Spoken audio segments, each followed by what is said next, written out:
Penting menaklukkan tinggi hati dan keangkuhan hidup.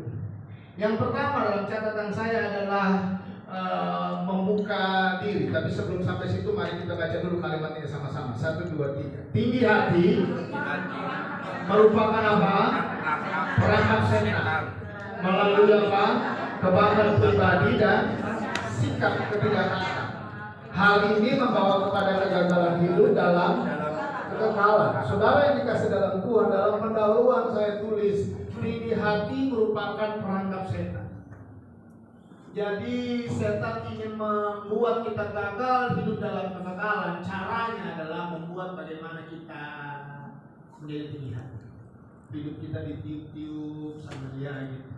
Jadi kalau kita berhasil, setan bisik-bisik bilang, itu karena kamu hebat, karena memang kamu pintar. Bukan orang lain, bukan.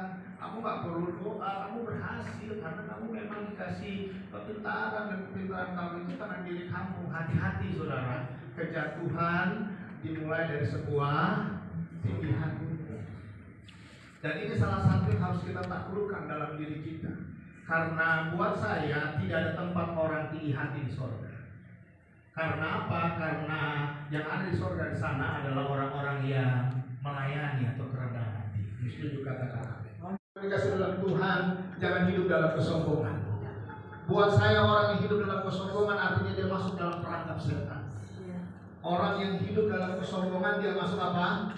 Perangkap setan. Bagaimana setan memberikan perangkap apa pendeta? Melalui kebanggaan. Makanya Bapak Ibu dikasih dalam Tuhan, tidak ada yang bisa dibanggakan kalau kita hidup dalam Tuhan. Semuanya adalah kasih karunia Tuhan.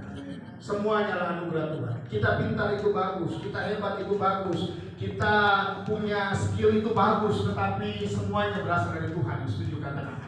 Amin. Nebukadnezar saja bisa jatuh. Lihat kanan kiri bilang, Nebukadnezar saja bisa jatuh. Apalagi kita. Amin. Apalagi kita. Kenapa saya bilang Nebukadnezar bisa jatuh apalagi kita? Satu, dia raja. Raja itu pasti punya penasehat. Dan penasehat pasti memberikan nasihat yang baik dan benar. Nasihatnya pasti akan membuat supaya dia tidak jatuh, tapi itu pun bisa jatuh. Tapi kalau Tuhan sudah membuat kita jatuh, jatuhlah Bapak.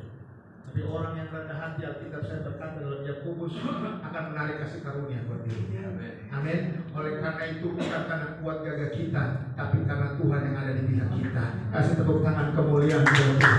Nah, saya tulis dalam PowerPoint ini menaklukkan gunung tinggi hati dan keangkuhan. Klik selanjutnya. Alkitab bilang apa tentang hal itu? Amsal 16 ayat 18. Mari kita baca.